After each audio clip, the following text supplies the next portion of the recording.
Hello there! It's early October, which means we're already a little late, but it's time to brew a fest beer. So let's get started.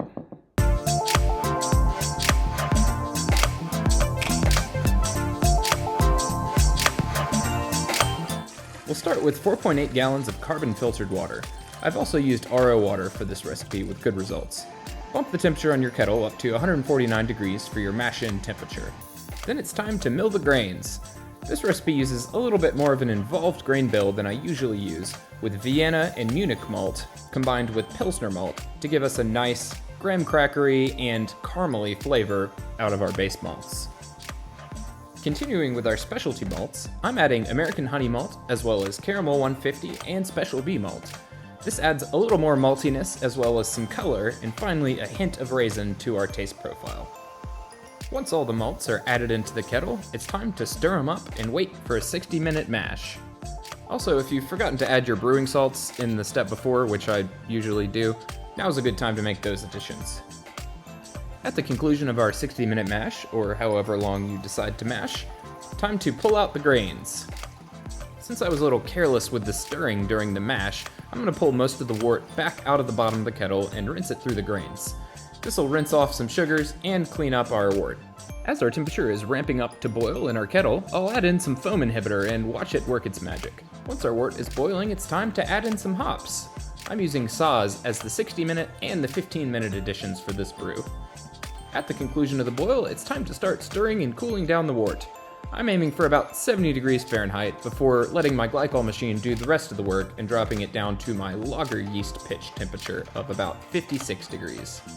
Once you're at temperature or your arm is too sore to keep going, it's time to transfer the wort into the fermenter. During this transfer, I like to steal a little bit of the wort to check our original gravity. For today's yeast, I'll be using a Bavarian lager strain from W Yeast. I like to pitch it at about 56 to 58 degrees.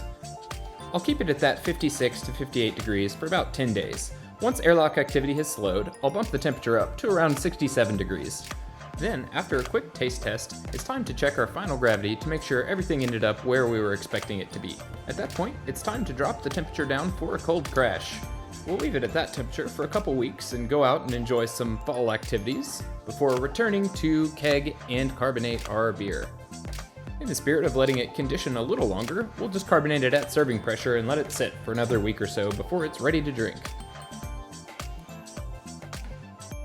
If it's not immediately obvious, I don't live in Munich. However, I do love Bavarian-style beers, specifically Bavarian-style lagers like Oktoberfest or Fest beer, or a Märzen. Kind of checks all the boxes for me. It's a lager, it's got an interesting history behind it. It's not on tap every day, it's hard to find. Maybe it's a little bit oxidation resistant. With it being one of my favorite styles of beers, I definitely put a lot of effort when I'm brewing a Fest beer. I think this recipe is one of my favorite things that I brew. It's got a really good malty taste, but it's also crispy. The 1% Special B, I think, lends just enough interesting raisin taste behind it. Pairs really well with food, pretzels, bratwursts, other beers. This is actually one of the few beers that I've entered in competition and took home a medal. I don't remember, maybe a second place.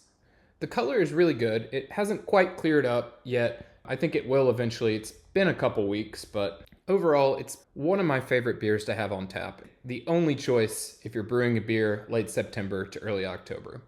Cheers!